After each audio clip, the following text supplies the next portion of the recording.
Bismillahirrahmanirrahim. Assalamualaikum warahmatullahi wabarakatuh. Alhamdulillahi rabbil alamin. Nahmaduhu wa nasta'inuhu wa nastaghfiruh. Wa na'udzu billahi min shururi anfusina wa min sayyiati a'malina. May yahdihillahu fala mudilla lahu wa may yudlil fala hadiya lahu. Asyhadu an la ilaha illallah wa asyhadu anna Muhammadan abduhu wa rasuluh la nabiyya ba'dah. Jamaah salat subuh Masjid Al-Hidayah yang insyaallah dimuliakan oleh Allah Subhanahu wa taala. Izinkan pagi ini kita jalan-jalan ke Malaysia ya. Kita melihat satu wakaf berupa pesantren, tapi bukan pesantren biasa, tapi pesantren lansia ya, yang bernama Unais, yang bertempat di Dengkil, Selangor, Malaysia ya. Jadi ini saya ke sini tanggal 10 September ya. Sekarang tanggal berapa? 11 Oktober, berarti persis sebulan yang lalu ya. Saya ke sini dalam rangka membawa mahasiswa S2 dan S3 untuk pengabdian masyarakat ya. Jadi kita di UIK, di Universitas Ibnu Khaldun Bogor ini ada program yang namanya International Community Service ya. Pengabdian masyarakat internasional. Nah ini kita membawa 47 mahasiswa ya, satu bus ke sini dalam rangka program pengabdian pada masyarakat. Jadi di UIK ini ada 5 master ya, ada 2 doktor di pasca sarjananya. Ya, kemarin itu yang ikut dari doktor ekonomi syariah, doktor pendidikan agama Islam ikut. Kemudian dari master yang ikut ada dari master pendidikan agama Islam, dari master komunikasi penyiaran Islam, dari master ekonomi syariah ya. Yang tidak ikut dari master manajemen dan dari master teknologi pendidikan. Nah, saya cerita tentang awal mulanya ya. Pondok Unais ini digagas atau diasas ya pada bulan November 2015 ya.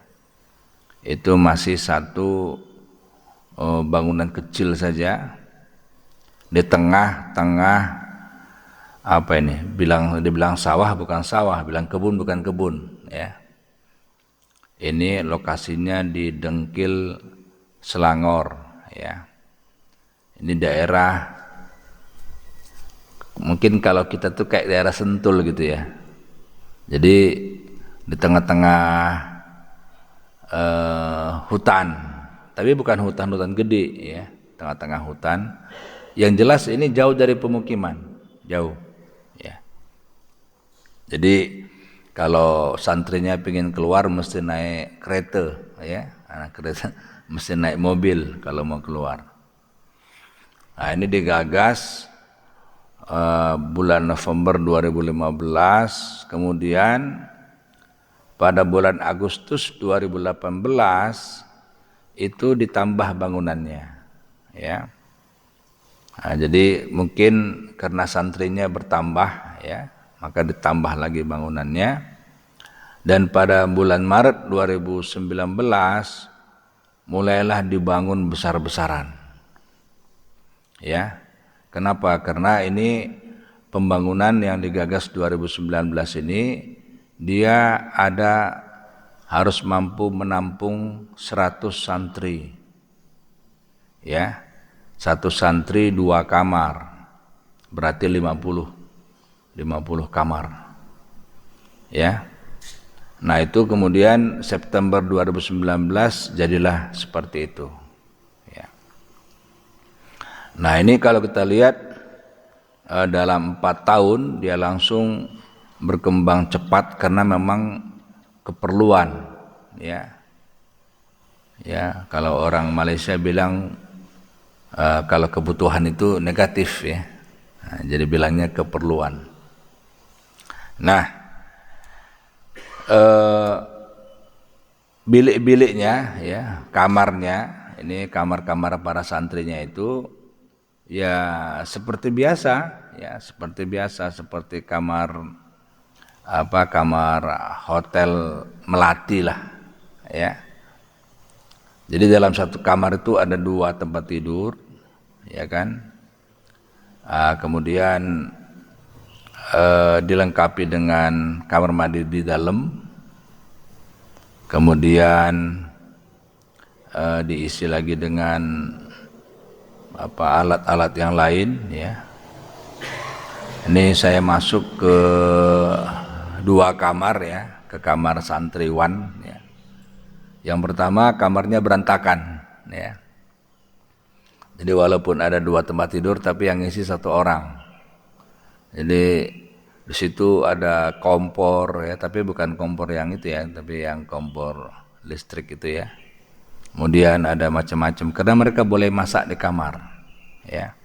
Mereka boleh masak, boleh apapun lah, ya. Jadi kamar itu untuk mereka beraktivitas, ya. Nah, jadi model biliknya itu seperti itu. Di situ ada tempat masak, ya, ada setrikaan dan lain-lain. Dan saya masuk ke kamar yang satu lagi, itu rapi kamarnya, ya. Jadi tergantung orangnya, ya. Jadi kalau orangnya rapi, ya kamarnya rapi. Kalau orangnya tidak rapi, ya kamarnya tidak rapi, ya. Nah, jadi ini model biliknya, ya, atau model kamarnya. Di dalamnya ada kulkas, ya, ada kalau dia merasa ada kipas angin di atas, ya, karena Malaysia kan panas, ya. Kemudian kalau mereka mau perlu pendingin ada AC yang kecil gitu, ya. Pokoknya dibuat senyaman mungkin, tidak ada aturan apapun di kamar, silakan. Prinsip daripada pesantren ini, pesantren adalah rumahnya, ya. Jadi kalau kita di rumah baiti jannati gitu, ya. Nah, kalau dia pesantren itu adalah rumahnya. Sehingga dia bagaimana menjadikan tempat kamar itu seperti rumah dia sendiri. Ya, seperti rumah dia sendiri. Nah, kemudian ini organisasinya. Jadi organisasinya ini serius sekali, ya, karena penasehatnya itu adalah pejabat-pejabat di sana. Yaitu manajemennya, ketuanya Dr. Haji Muhammad Isa Hamzah, lalu setiausahanya Dr. Amirah, kemudian lembaga penasehatnya ada Profesor Dato' Aznan Hasan, ada Dato' Profesor Abi Halim, Dato' Setia Haji Haris, Dato' Haji Muhammad Rosli, dan Dato' Sri Haji Zakaria. Ya, jadi ini kalau di sana itu kan negara-negara bagian, ya. Jadi negara bagian Selangor, negara bagian Kedah, negara bagian Negeri Sembilan itu beda-beda dia. Ya, beda-beda, sultannya beda, rajanya beda, dan ininya beda, ya. Jadi ini di Selangor, ya, di Kerajaan Selangor atau Sultan Selangor. Nah, kemudian kegiatannya mereka belajar sepanjang hayat, ya, karena mereka masuk di situ itu enggak ada batas berapa tahun harus lulus gitu, ya. Jadi begitu masuk situ, ya boleh sampai meninggal dunia di situ gitu. Kalau misalkan pulang lagi ke keluarganya silahkan, ya. Jadi tidak ada batasan di situ setahun, 2 tahun, 3 tahun enggak ada. Ya, jadi konsepnya adalah belajar sepanjang hayat, ya. Yang kedua, hataman Quran. Mereka punya program hataman Quran. Jadi mereka mendapat satu hafalan surat-surat tertentu. Ya, bayangkan, ya, santri yang berumur 60 tahun, 70 tahun, 80 tahun, ya. Nah, itu disuruh ditargetkan untuk menghafal surat-surat tertentu, dan mereka serius menghafalnya, ya. Karena santrinya begitu saya wawancara, ya, bukan wawancara lah, saya ngobrol-ngobrol. Santrinya itu orang-orang educated gitu. Ya, bukan orang-orang biasa. Jadi ada yang master, ada yang doktor santrinya. Ya, tapi bukan bidang agama, bidang yang lain. Jadi mereka pengen mengaji gitu. Ya. Pengen menghabiskan masa tuanya dengan agama, ya. Yang ketiga ada daurah. Nah, daurah ini pelajaran-pelajaran yang umum, ya. Seperti ini namanya daurah ini, ya. Jadi ustadz dari luar, kemudian ininya umum, ya. Siapa saja umum, itu namanya daurah.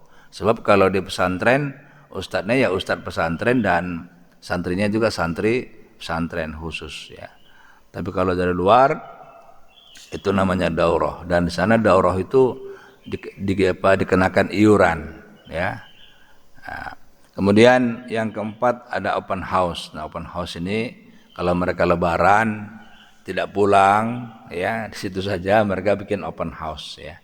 Kadang-kadang tidak punya suami sudah meninggal, ya, atau tidak punya istri sudah meninggal. Nah, mereka tidak punya semangat lagi untuk pulang kampung, sehingga anak-anaknya yang datang ke pondok, ya. Jadi anak-anaknya berlebaran ke pondok, ya. Cucu-cucunya datang ke pondok gitu untuk berlebaran di pondok. Itu mereka sebut dengan open house. Nah, ini konsepnya, ya, belajar sepanjang hayat, ya. Jadi dari mulai Senin sampai Jumat, ya. Mulai Senin sampai Jumat. Tapi mereka tidak seperti sekolah gitu. Sekolah kan masuk jam 8, pulang jam 12, enggak, ya. Mereka tuh santai karena kan udah lansia, ya. Udah tua-tua gitu, santai. Jadi pagi pun itu kelas tilawah Al-Qur'an, ya. Dan surat Al-Kahfi. Nah, Al-Kahfi yang mereka ditargetkan untuk dihafal. Ya, jadi santri-santri di sana ditargetkan menghafal surat Al-Kahfi, ya. Kemudian jam 9 sampai jam 10 itu kuliah duha, ya. Jam 10 sampai jam 1 kelas Al-Qur'an. Nah, kelas Al-Qur'an ini kelas di mana mereka belajar membaca Al-Qur'an sesuai dengan kondisinya. Ada yang belum bisa sama sekali baca Qur'an, datang ke pondok buta sekali baca Qur'an, itu mulainya Iqra, ya, Iqra 1 gitu baca. Nah, ada yang udah bisa baca kenal huruf tapi nggak bisa tajwid, nah belajar tajwid gitu. Jadi kelasnya banyak guru gitu, karena tertentu menurut leveling, ya. Itu jam 10 sampai jam 1, ya. Kemudian jam 1 sholat zuhur, ya. Jam 1 di sana kan, di sini jam 12, ya, karena beda 1 jam. Nah, lalu habis sholat zuhur mereka istirahat itu, ya, tidur, istirahat, ada yang apa, bebas lah, ya. Nah, sampai nanti ketemu lagi kapan? Maghrib, ya, maghrib ketemu lagi. Nah, jadi mereka dibuat sesantai mungkin, jadi tidak seperti di sekolah pelajaran A, pelajaran B, pelajaran C, enggak, ya.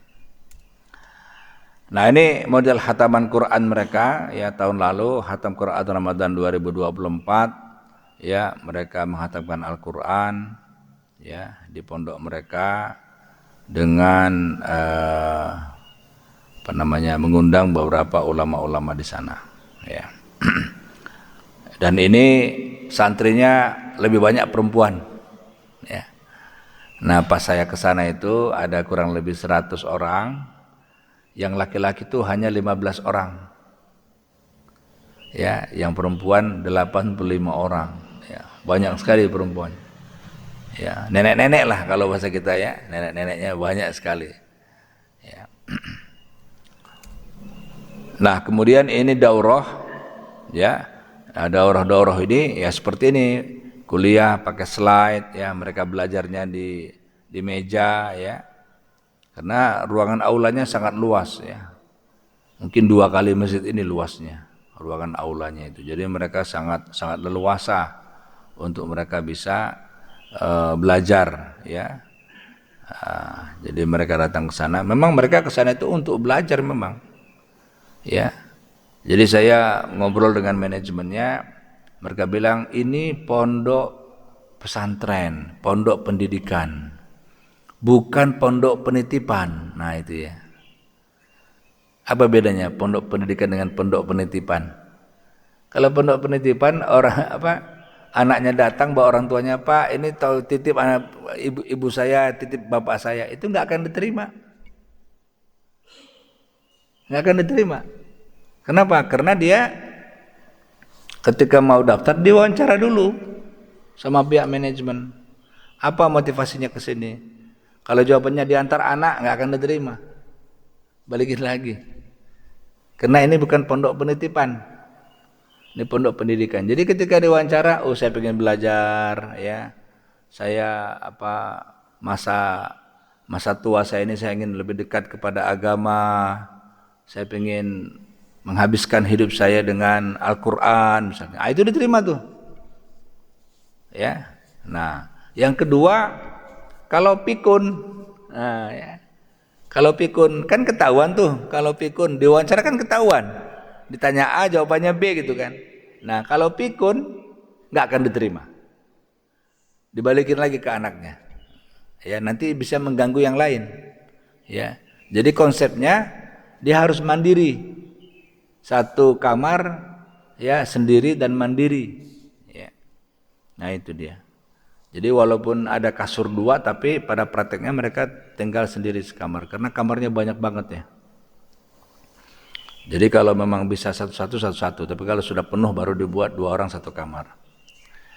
Nah jadi itu ya, ini kalau misalkan dia dihantar oleh anaknya gak akan diterima. Nah kemarin kan sempat viral itu, ya sempat viral di Jawa ada 2 orang anak yang mengantarkan ibunya.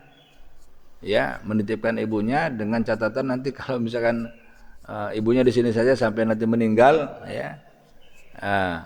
Jadi ya kayak dibuang gitu, ya kayak dibuang begitu, ya. Nah itu tidak akan diterima karena ini adalah pondok pendidikan. Jadi anak-anak pun ya itu harus paham, harus sadar.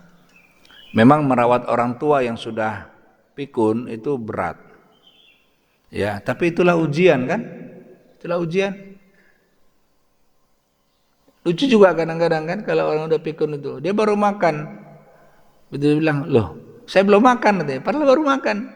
Lupa gimana namanya pikun. Nah, jadi akhirnya makannya banyak kan? Kalau makannya banyak kan akhirnya ke badannya. Ya, ke kesehatannya gitu. Atau yang sholat pikun kan, baru sholat dia bilang, aku mau sholat loh baru sholat apa? Enggak ada katanya. Ya. Jadi macam-macam kalau model orang pikun itu. Nah kalau pikun itu di sana tidak diterima, disuruh dirawat sama anaknya saja, ya. Karena di situ betul-betul mandiri lah, mereka betul-betul mandiri. Ya. Nah kemudian ini contohnya daurah kitab adab, ya. Adab dalam kehidupan seorang muslim, ya, itu hari Ahad, ya, dari jam 8.30 sampai jam berapa ini? 5 petang, berarti ini seharian ya, seharian berarti. Nah ini bayarnya 50 ringgit. 50 ringgit itu berapa? Kalau uang kita 200 ribuan lah. Jadi daurah-daurah gitu ya. Nah kalau daurah seperti ini orang dari luar boleh datang, ya karena ini dari Kuala Lumpur nggak jauh, ya paling jauh 1 jam, 40 menit lah paling. Jadi orang-orang dari Kuala Lumpur banyak yang datang nih ke sini. Kalau hari Ahad, pengen ngaji, pengen daurah gitu. Nanti sore pulang lagi ke Kuala Lumpur dan itu berbayar, ya. Nah ini dengan ustadz-ustadz tertentu dengan kitab-kitab tertentu. Ya, ini model daurah yang mereka lakukan. Nah ada lagi daurah bersiri. Nah bersiri ini artinya berseri ya. Jadi seri 1, seri 2, seri 3, seri 4. Ya. Nah ini daurahnya timeline akhir zaman. Ya, timeline akhir zaman. Nah ini setengah hari nih, dari jam 9 sampai jam 12. Nah iurannya 30 ringgit, ya. Jadi kalau 3 jam 30 ringgit. Kalau 1 harian 50 ringgit ya sampai jam 5 petang ya. Nah ini berseri artinya dia setiap Ahad keberapa gitu ya. Dia buat kayak kita lah. Kita kan tiap Sabtu pagi, minggu pertama, pekan pertama ustadznya ini, pekan kedua ustadznya. Seperti itulah kira-kira ya. Tapi dia tidak di subuh. Ya dia di waktu duha gitu. Jadi yang dari luar-luar bisa datang ya berbayar. Nah kemudian, nah ini open house ya. Jadi open house ini Lebaran di pondok. Jadi kalau kita lihat itu di gambarnya ya, cucunya ya, cucu-cucunya datang gitu ya. Lebaran di pondok gitu. Anak-anaknya datang Lebaran di pondok ya. Ya karena Lebaran itu kan waktu yang sangat efektif untuk kumpul keluarga kan. Lebaran itu kan kumpul keluarga. Jadi semuanya kumpul di situ dan kemudian mereka buat open house di dalam pondok itu. Ya. Jadi ramai di pondok kalau Lebaran ya. Nah ini laporan media ya. Nah ada yang menarik ya yang di pinggir sini tulisannya bukan derhaka. Maksudnya apa tuh? Bukan derhaka. Maksudnya? Bukan durhaka. Jadi kalau menitipkan orang tuanya ke sini bukan durhaka gitu ya. Nah, artinya karena orang tuanya yang ingin belajar. Ya. Ada yang saya wawancara satu orang dia mantan pejabat lah di Malaysia itu ya. Umurnya ketika itu 79 tahun. Masih sehat, gagah ya. Parlente lagi ya, setelannya rapi terus. Terus saya tanya, "Pak, kenapa Pak mondok di Unais?" Nah, terus dia bilang, "Ya, saya istri sudah meninggal," dia bilang.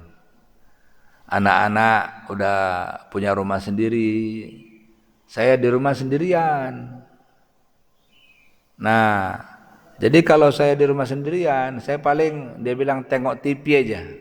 Tahu tengok TV ya? Nonton TV gitu. Ya, tengok TV aja. Tapi kalau saya di sini saya ngaji Quran, saya sholat duha, saya apa. Jadi sedaplah katanya. Ya, di sana dia nyuci sendiri. Boleh nggak dicuciin? Ada laundry, bayar, boleh. Ya. Jadi di sana juga mereka juga masak sendiri, ya. Tapi boleh nggak pesan dari luar? Boleh. Ada yang bapak yang lain yang saya tanya juga, "Pak, bapak makannya gimana?" Dia bilang, "Oh, saya pakai online," katanya. Jadi dia makannya pesan online terus. Karena dari Bangi ke sini cuman 15 sampai 20 menit aja, enggak jauh. Ya, jadi dia bisa kalau dibagi kan banyak restoran ya. Jadi dia bilang, "Saya online aja," katanya. Berarti dia enggak pernah masak itu. Ya. Tapi kadang-kadang ada lagi yang saya bilang, "Makan di mana?" "Oh, saya makan di kafe aja." Jadi pondok ini ada kafenya. Kayak kalau kita kantinnya lah. Ada kantinnya. Jadi saya makan di kantin aja. Di kantin itu kan ya karena keterbatasan menu kan tidak seperti di pasar kan atau di rumah makan banyak pilihan. Kalau di kantin kan dia masaknya misalkan hari ini ayam gitu kan, ada itulah tergantung seleranya gitu. Kalau ada selera dia maksudnya, kalau enggak dia pesan dari luar. Ya. Jadi bukan durhaka ketika seseorang menghantarkan orang tuanya belajar agama di pondok ini karena memang keinginan orang tuanya. Ya, karena memang keinginan orang tuanya. Tapi di sana tidak banyak aturan. Jadi misalnya saya rindu sama cucu gitu, terus dia izin pulang boleh. Silakan. Yang penting catat apa? Catat izin berapa harinya. Enggak ada larangan. Misalkan gini, santri pengen pulang tengok cucu 2 minggu gitu, boleh. Nanti dicatat laporan pergi selama 2 minggu. Nanti 2 minggu pulang lagi. Ada yang sebulan juga, ya. Pengen pulang kampung sebulan boleh, nanti balik lagi. Jadi enggak seperti wah harus ini, tidak boleh ini, enggak. Jadi pokoknya aturannya dibuat senyaman mungkin bagi orang tua-tua ini, bagi lansia ini untuk mereka belajar agama, ya. Ini kemudian laporan Pondok Pendidikan Warga Emas. Nah, di sana lansia itu namanya warga emas. Ya. Warga emas namanya lansia. Ya. Nah, lalu yang bawahnya ini siaran luar Sinar Sulu, judulnya Comel Sangat, ya. Comel itu apa ya?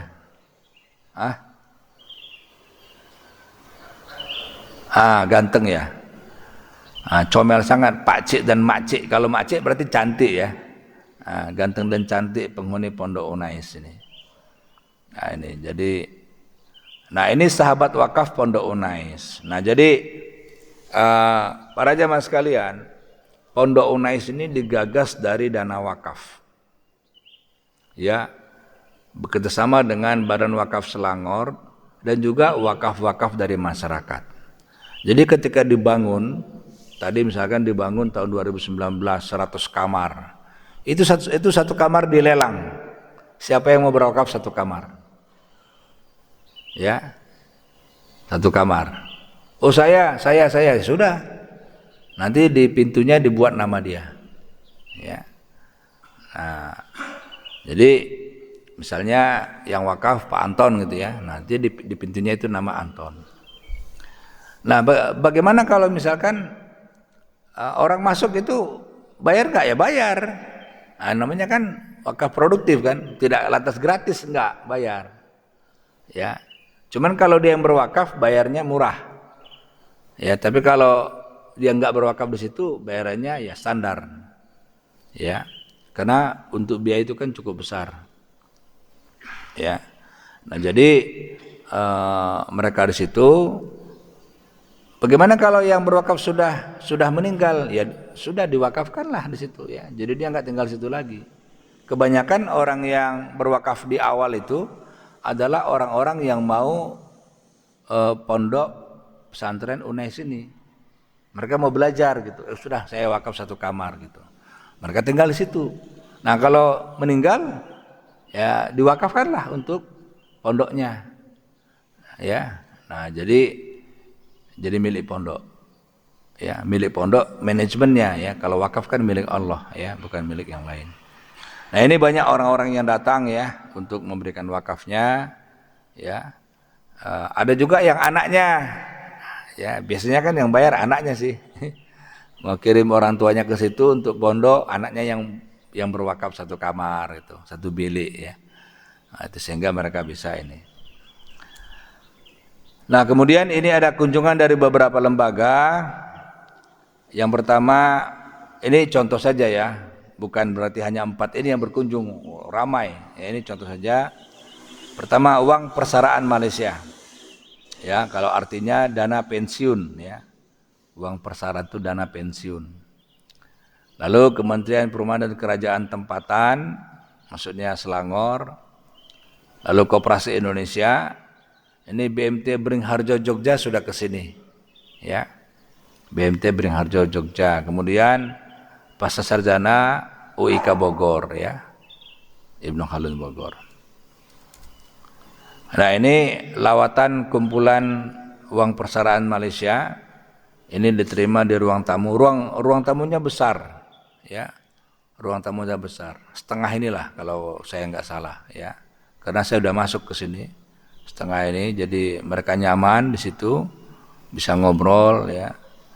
Kemudian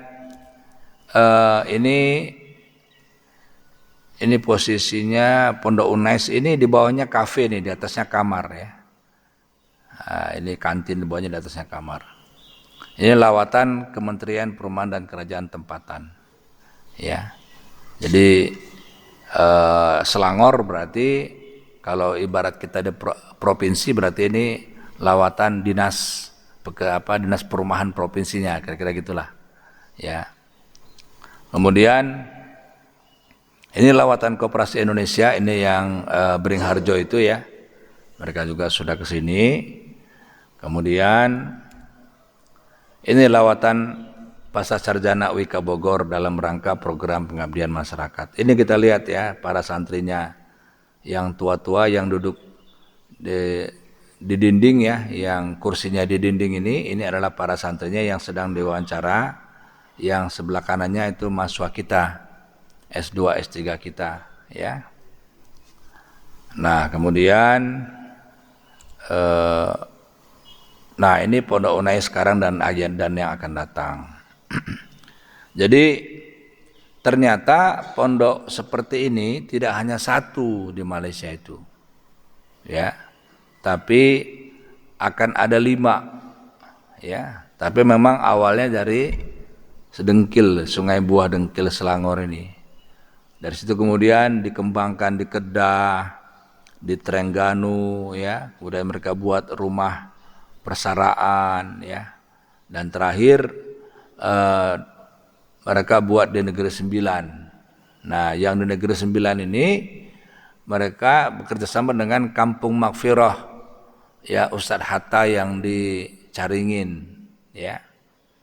Nah, jadi namanya Pondok Unais Maghfirah, ya.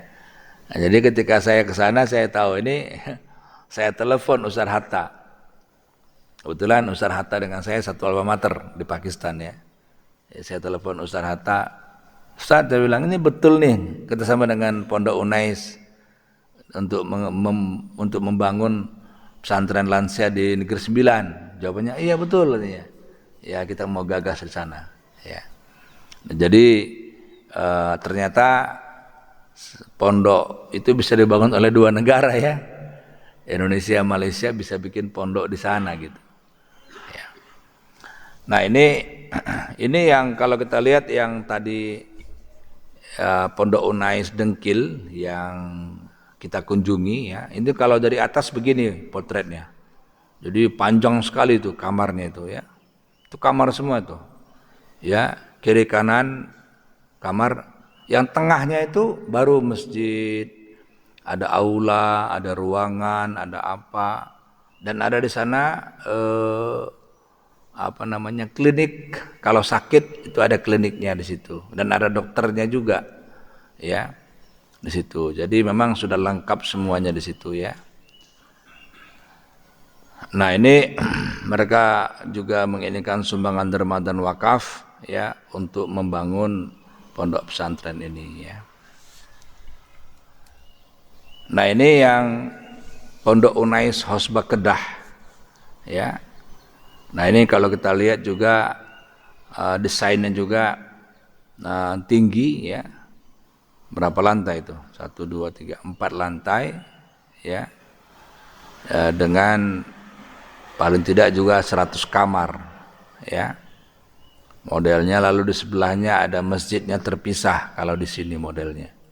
Jadi memang betul-betul masjid. Kalau di yang kami kunjungin itu bukan dibentuk seperti masjid, ruangan panjang saja. Cuman dibuat ini tempat ibadah, ini tempat apa gitu-gitu ya. Tapi kalau yang di Kedah ini modelnya ada masjid ya. Kemudian ada di Unais Permaisuri Setiu Terengganu. Nah ini lebih indah lagi karena ada danaunya ya. Karena ada danaunya. Ini juga sekitar ini malah 5 lantai ya. Malah 5 lantai ini di Terengganu. Nah Terengganu ini dari Kuala Lumpur kurang lebih terbang itu kurang lebih 45 menit ya. Saya sudah ke sini ya. Jadi kalau naik bus itu atau drive sendiri kurang lebih 7 jam 8 jam ya. Kalau enggak jam ya, kalau enggak macet. Kalau macet bisa 10 jam. Ya. Nah, ini untuk yang di Terengganu. Kemudian ini yang mereka kolaborasi dengan Perbadanan Wakaf Selangor atau PWS ya. Jadi tanah tadi itu tanah wakaf ya. Jadi tanah wakaf dibangun di atasnya juga aset wakaf gitu ya. Nah, jadi memang kalau aset wakaf itu dipastikan dibangun di atas tanah wakaf. Kalau enggak bermasalah ke depan. Ya, bermasalah ke depan. Nah, ini dengan Badan Wakaf Selangor. Kemudian rumah persaraan retirement, ya, home. Ini ada 4 ekar, ya, 4 hektar, lalu 33 tingkat, 360 kamar, 1 surau, 10 kelas, 1 klinik, 1 rehab, dan 1 dialisis. Nah, ini menarik, ya. Jadi rumah pensiunan itu ada ruangan dialisisnya. Ya, ini kan cuci darah, ya. Ruangan cuci darah. Ya. Karena memang kalau udah lansia-lansia itu ya penyakitnya itu kan cuci darah. Jadi mereka, ini proyeknya luar biasa, ya. 360 kamar, bayangin, 33 tingkat. Masya Allah, ya, ini luar biasa ini proyek ini. Ya. Ini untuk rumah persaraan atau retirement home. Ya. Lalu yang berikutnya, ini yang bekerjasama dengan Kampung Makfirah, ya, Ustaz Hatta, namanya Pondok Unais Makfirah. Jadi dibuat 2, Unais Malaysia, Makfirahnya Indonesia. Jadi namanya Pondok Unais Makfirah. Ya. Nah, namanya tempatnya Jelenggeng Negeri 9. Ya, ini akan di cadangan pembinaan akan dibangun, ya. Pembinaan itu pembangunan maksudnya. Akan dibangun 2026. Jadi baru tahun depan dibangun. Ya. Ini selesai ditargetkan 2028 dengan jumlah kamar itu 138 kamar. Oh, besar ini. Ya, imbang-imbang dengan yang tadi itu. Besarnya. Ya. Nah, itu kemudian ini keceriaan santri yang ada di sana, ya. Jadi mereka masih kuat makan durian ini, ya.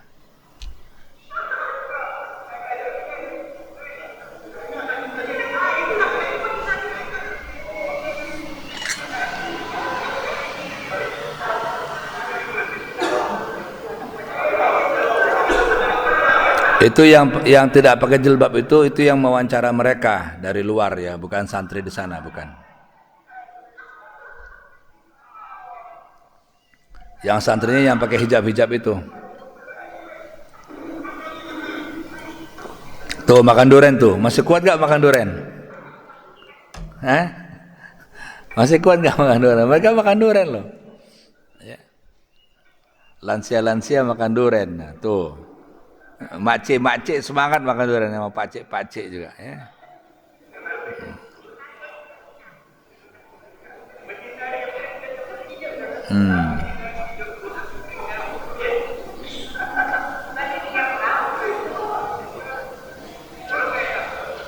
Nah, ini di kafenya ini, di kafe di depan pondoknya itu di apa kafe, baru pondoknya di belakang. Ya. Ya. Nah, lalu ini tur, ya, sekitar 5 menit bagaimana kita melihat keseluruhan daripada pondok, ya. Ini saya coba untuk meliput tur secara ini, ya.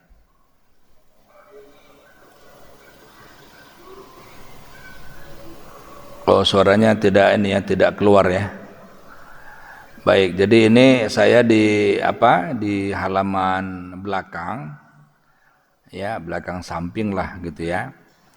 Nah, di sini kalau kita lihat di situ ada semacam petak-petak kecil, ya. Tanah petak-petak kecil itu adalah ini ya petak ini, ya. Ini adalah lahan untuk 1 orang santri. Nah, ini 2 orang santri, jadi masing-masing ini satu-satu untuk ditanamin sayuran boleh, cabai boleh, pokoknya mereka berkebun gitu, ya, modelnya. Dan ini halaman belakangnya, kebunnya juga masih luas, ya.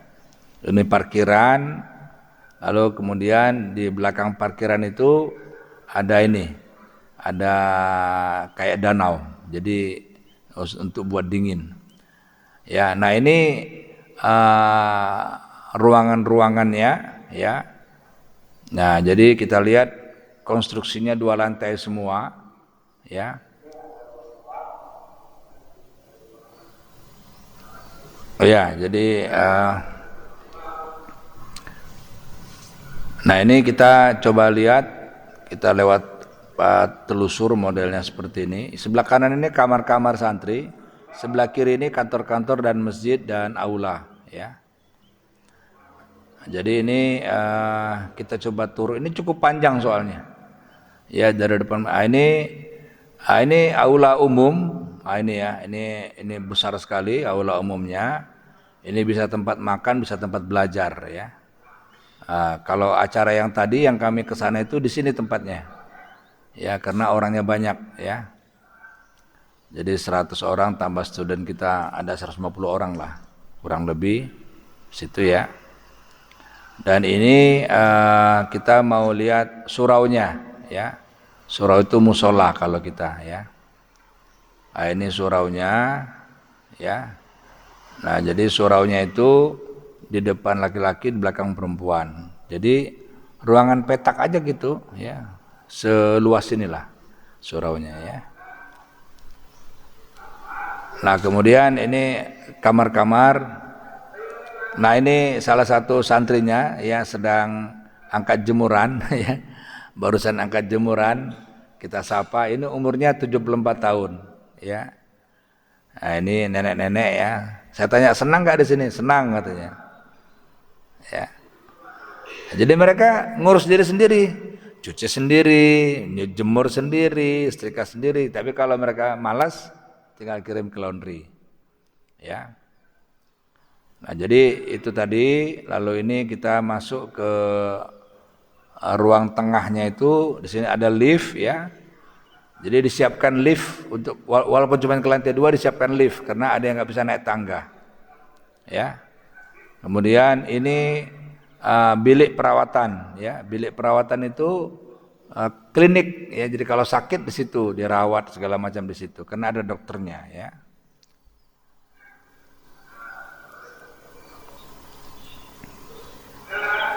Nah, ini salah satu santrinya yang sudah tidak bisa lagi jalan ya, jadi memakai kursi roda ya. Nah, jadi ada 85 santri yang perempuan, 15 yang laki-laki.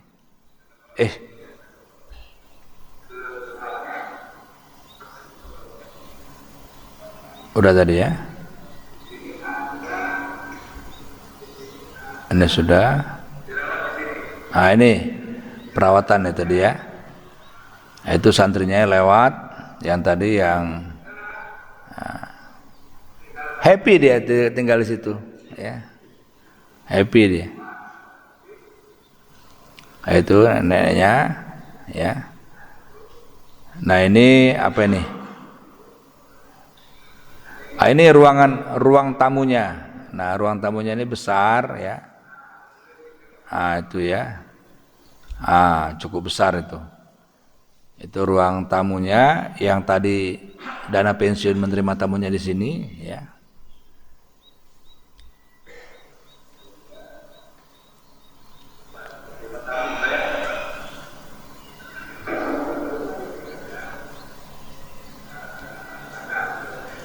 Nah, kemudian ini kantor, office ya.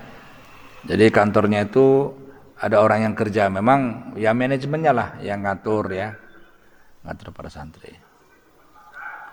Nah, ini dia kafenya ya, atau kantin lah, tapi di sana namanya kafe. Nah, itu ya, Cafe Unais namanya.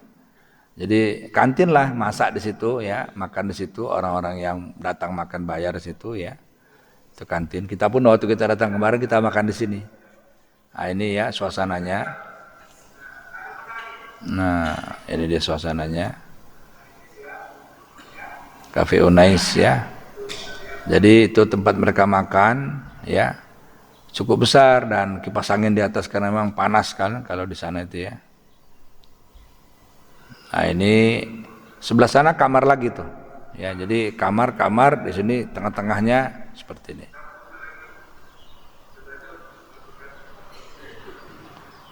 Ya, nah ini sekitar liputan ya bagaimana keadaan daripada pondok pesantren di sana. Ya, barangkali itu yang bisa saya sampaikan. Jadi pagi ini kita jalan-jalan dulu ke Malaysia, ya, untuk melihat bagaimana mereka serius, ya, para pensiunan, para lansia serius untuk belajar agama. Ada pertanyaan, silakan. Ada. Ya, silakan. Assalamualaikum warahmatullahi wabarakatuh. Waalaikumsalam. Sangat menarik sekali Ustaz. Baik, Pak Ustaz, kalau kami melihat di Bukit Cimangu sini, khususnya di Alidaya, memang kami merencanakan bahwa Bukit Cimangu sini itu jadi pesantren. Rumah-rumahnya ini sebetulnya rumah-rumahnya santri. Pagi ini santri-santri itu Ini santri-santri ya, santri Al-Hidayah ya. Iya iya. BPM dan Pak Imam ini temanya tiap Sabtu dan Ahad ini udah lengkap. Iya iya. Ya, itu. Iya iya. Memang kita sedang membangun suasana itu. Bahkan ini semua isinya semuanya sudah wakaf semua. Iya iya iya. Sudah wakaf semua. Bahkan nanti yang datang ini lebih banyak nanti untuk muamalah. Oke. Nah, mungkin pertanyaannya sederhana. Mungkin apa keuntungan dan kekurangannya manakala kita membangun suasana seperti itu, tapi ini sudah jadi di perumahan. Nah, mungkin kalau daurah, insya sudah ada. Lalu Al-Quran kita tafsir, lalu hafiz, mungkin kontinuitasnya. Yang perlu dibangun mungkin komitmen santri-santrinya. Nah, ini kan karena di rumah, karena saya yakin di rumah mereka nyaman. Iya iya. Dan saya lihat juga sudah banyak yang warga emas juga. Iya. Mungkin ada masukan seperti apa, karena memang cita-cita adalah bagaimana Bukit Cimangu City ini jadi pesantren bukan warga emas saja, karena kita lengkap dari mulai anak-anak sampai sampai warga emas sampai Iya. apa plus minusnya kalau kita sudah membangun dari suasana yang ada. Terima kasih. Iya, baik. Iya, kalau saya lihat Al-Hidayah ini luar biasa ya. Jadi sisi bangunannya juga sudah bagus, kemudian program-program pengajiannya juga sudah lengkap ya. Ini menurut saya sih dipertahankan dan dikembangkan saja. Ya. Nah, kalau misalkan di rumah lebih nyaman daripada di masjid, saya pikir enggak lah. Tetap di masjid lebih nyaman. Ya. Saya lebih suka di masjid daripada di rumah, gitu ya. Ya. Jadi kita harus ciptakan masjid itu tempat yang paling nyaman dan paling tenang dibandingkan dengan di mana tempat sekalipun, gitu ya. Nah, di sini udah ada belum program baca Quran dari mulai maghrib sampai isya? Hah? Pagi. Oh. Maghrib sampai isyanya di periode Masing-masing. masing-masing. Pagi jam berapa baca Quran? Pagi biasanya setelah subuh sampai subuh. Masing-masing. Kalau masing-masing sendiri, tapi yang ada Selasa Kamis itu tahfiz, lalu Sabtu itu taksir. Oh, berarti udah ada kan? Tinggal dipertahankan aja. Kalau di kampung itu kan antara maghrib sampai isya, ya. Jadi maghrib sampai isya dibikin ngariungan gitu, baca aja, baca ngaji aja itu, ya. Yasin kayak apa kayak, atau bila perlu dari awal Quran surat, dari awal sampai nanti khatam, muter lagi gitu. Jadi kayak tadarus gitu, tapi rame-rame gitu, nggak sendiri-sendiri, ya. Itu ada juga suasana pesantrennya kan. Jadi kalau suasana pesantren itu kan kebersamaan, ya kan. Kebersamaan, ngaji bersama, makan bersama. Di sini sering nggak makan bersama? Ya, setiap Ahad kita makan bersama. Lalu kalau untuk yang umum semua setiap hari pengajian ya, setiap hari Selasa, Rabu, udah ya, Selasa, Rabu, baru Selasa dan Rabu. Banyak yang minta itu kalau bisa semua siang, tapi ada pertimbangan puasa Senin Kamis. Iya, betul. Sudah tersedia seperti itu. Iya. Ya berarti sudah bagus ya, tinggal dipertahankan aja. Ya. Jadi sebenarnya kalau untuk kita seperti masjid komplek ini kan, kita kan tidak harus bangun juga pondok kayak gini gitu kan. Ini kan tempatnya khusus, kayak misalkan kayak Makfirah itu oke lah. Dia kan di gunung dingin ya, orang datang ke sana gitu kan, jauh dari perumahan. Memang orang ke sana itu bikin rihlah, tapi rihlah dalam rangka ibadah gitu kan. Nah kalau di sini kan kita ada tempat perkampungan ya, artinya perumahan ya. Nah itu harus kita buat bagaimana masjid itu menjadi tempat yang paling nyaman daripada di rumah gitu. Jadi kalau dibilang rumah lebih nyaman daripada di masjid, wah itu keliru. Ya, bagaimanapun masjid itu harus lebih nyaman daripada di rumah. Ya. Coba kalau orang datang ke masjid itikaf, langsung tertidur kan misalnya. Itu nyamannya. Coba ke rumah, belum tentu bisa tidur loh di rumah itu. Ya kan? Bising sana bising sini ya. Jadi beda itu. Jadi lebih nyaman di masjid lah daripada di rumah. Jauh ya. Nah, oleh karena itu kita ciptakan aja suasana di masjid itu nyaman. Ya, sirkulasi. Ini sudah sangat nyaman sih menurut saya. Ya. Nah, jadi kita pertahankan saja ya, bagaimana membuat suasananya itu seperti suasana di pesantren gitu. Itu aja. Tumbuhkan suasana seperti itu. Ada lagi yang lain?